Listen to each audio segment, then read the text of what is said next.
Bismillahirrahmanirrahim. Assalamualaikum warahmatullahi wabarakatuh. Saya ucapkan kepada Dr. Muhammad Sofwan bin Mahmud selaku pensyarah kami bagi subjek pentaksiran pembelajaran.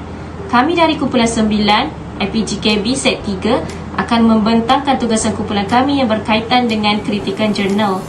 Baiklah, terlebih dahulu saya akan memperkenalkan ahli-ahli kumpulan saya yang lain, iaitu Nurul Hasnizan binti Ramali, Masika Falsyah binti Mustafa, Farah Nadira binti Azhar, dan saya sendiri Nurul Atira binti Mustafa. Artikel yang kami pilih untuk melaksanakan tugasan ini berjudul Pelaksanaan Pentaksiran Alternatif Digital dalam kalangan Guru Pendidikan Islam GPI di Sekolah Kebangsaan. Baiklah, mari kita lihat sedikit maklumat yang berkaitan dengan jurnal ini. Jurnal ini berjudul Pelaksanaan Pentaksiran Alternatif Digital dalam kalangan Guru Pendidikan Islam GPI di Sekolah Kebangsaan. Jurnal ini ditulis oleh Suhaidah Muhammad Sukis, Nur Hisham Muhammad dan juga Abdul Hadi Burham dari Jabatan Pengajian Islam, Fakulti Sains Kemanusiaan, Universiti Pendidikan Sultan Idris. Jurnal ini diterima pada 22 Ogos 2022 dan diterbitkan pada 25 September 2022 menerusi International Journal of Education, Psychology and Counselling, Volume 7, Isu 47, muka surat 578 hingga 600. Antara idea utama jurnal yang menarik perhatian kami adalah di mana penulis memfokuskan tentang isu-isu yang berkaitan dengan pengetahuan, amalan dan juga sikap guru pendidikan Islam dalam melaksanakan pentaksiran alternatif digital ni di sekolah kebangsaan. Selain itu, perbincangan ini juga selari dengan Pelan Pembangunan Pendidikan Malaysia 2013-2025 di mana Kementerian Pendidikan Malaysia akan menumpukan peningkatan kualiti pengajaran dengan meningkatkan kualiti guru dan kepimpinan sekolah.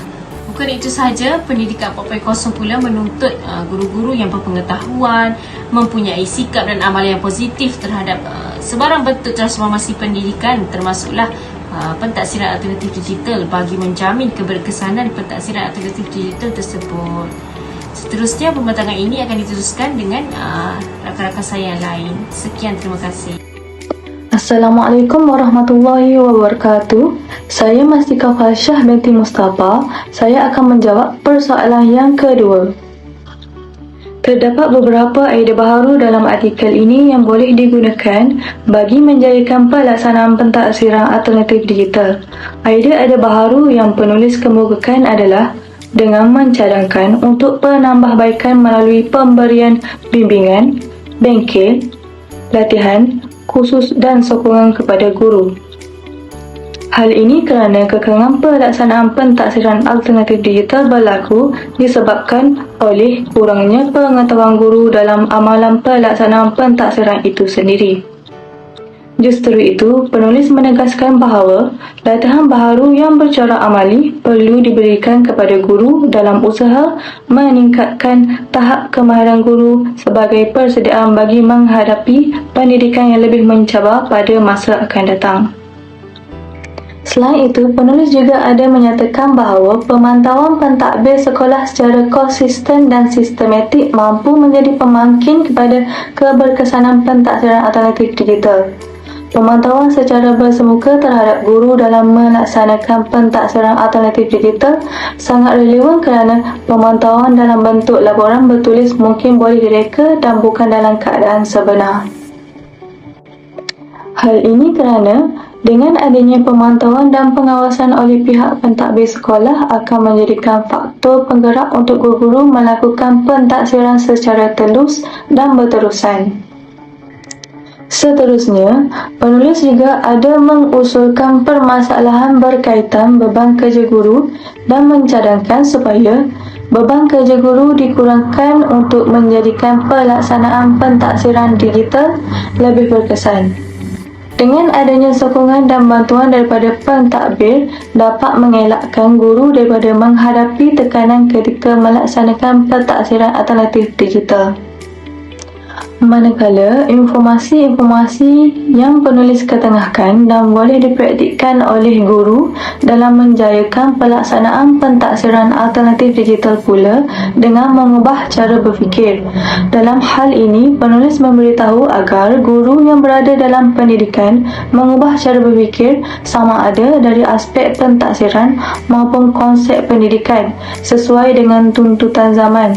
Selain itu, penulis juga menyatakan bahawa guru perlu lebih kreativiti dalam mengurus instrumen dan kaedah pentaksiran bagi menjalankan pengujian terhadap keupayaan pelajar untuk menguasai sesuatu kemahiran. Sekian, itu saja daripada saya. Assalamualaikum warahmatullahi wabarakatuh. Saya Nur Rosniza binti Ramali akan meneruskan lagi perbincangan tentang kritikan artikel ini. Bagi artikel ini, saya bersetuju dengan segala intipati yang dinyatakan oleh penulis. Bagi pendapat saya bersetuju dengan pelaksanaan pentaksiran alternatif digital dalam kalangan guru di sekolah. Pentaksiran alternatif ini akan membolehkan murid-murid dinilai secara holistik, autentik dan dijalankan secara berterusan. Hal ini membolehkan guru mencukir kebolehan, keupayaan bakat dan kemahiran potensi murid. Jika dibandingkan dengan pentaksiran dahulu, ianya hanya berfokus pentaksiran tradisional iaitu berpusatkan peperiksaan sahaja. Jadi guru tidak mengetahui keupayaan sebenar murid mereka. Selain itu, saya juga bersetuju dengan pelaksanaan pentaksiran digital dalam proses pengajaran dan pembelajaran iaitu melalui aktiviti perbincangan, persembahan, kerja projek, kuis, tugasan amali dan sebagainya.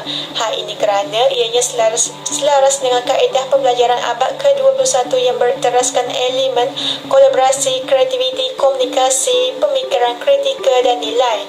Elemen-elemen ini akan mewujudkan keseimbangan dalam kalangan murid iaitu dari aspek jeri, jasmani, emosi, rohani dan intelek. Akhir sekali, saya juga bersetuju dengan hujah pelaksanaan pentaksiran alternatif pada era 4.0.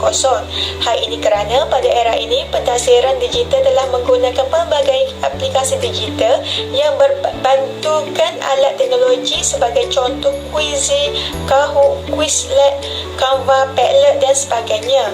Pentaksiran berasaskan teknologi ini akan menyumbang pembentukan pelajar berkualiti dan berkemahiran daripada semua aspek serta meningkatkan keberkesanan PDPC yang dijalankan oleh guru. Baiklah, seterusnya adalah penilaian tentang artikel ini. Secara keseluruhannya, artikel ini sangat bagus dan menarik untuk dijadikan sebagai rujukan ilmiah, terutamanya kepada guru dan murid. Selain itu, artikel ini konsisten dari aspek susunan maklumat dan fakta. Penyusunan ini menjadikan penulisan kelihatan lebih harmoni dan kemas. Seterusnya adalah penggunaan jadual dan rajah memudahkan pembaca memahami konteks isi. Dengan adanya jadual dan rajah ini, maklumat yang hendak disampaikan kepada pembaca lebih mudah untuk difahami dan ianya sangat tersusun. Antara cadangan kami untuk mengembangkan idea dalam artikel ini, pertama, guru-guru boleh meningkatkan kemahiran penggunaan pentaksiran berasaskan teknologi digital bagi guru pendidikan Islam. Selain itu, guru juga perlu menjalani program latihan dan kursus intensif bagi memastikan pelaksanaan pentaksiran alternatif berasaskan digital ini dilaksanakan secara berkesan. Kemudian, semua pihak harus bersedia menerima perubahan dan bersedia menerima peralihan zaman. Kemudian, guru juga perlu bijak menyesuaikan diri untuk adaptasi dengan peralihan zaman kini agar tidak berlaku sebarang keciciran yang menyebabkan perbezaan antara individu. Sekolah juga perlu sentiasa berusaha mempertingkatkan fasiliti, prasarana dan kemudahan ICT supaya pelaksanaan pentaksiran alternatif digital ini lebih efisien. Baiklah, secara kesimpulannya, aspek pengetahuan, sikap dan amalan guru pendidikan Islam dalam melaksanakan pentaksiran alternatif digital ini sangat penting dan wajar diberi perhatian. Sehubungan dengan itu, semua pihak perlu berganding bahu bagi memastikan pentaksiran alternatif digital ini dapat dilaksanakan. Seterusnya, pentaksiran bilik darjah itu berjaya dilaksanakan dengan efisien dan baik. Sekian, itu sahaja daripada kumpulan kami. Terima kasih.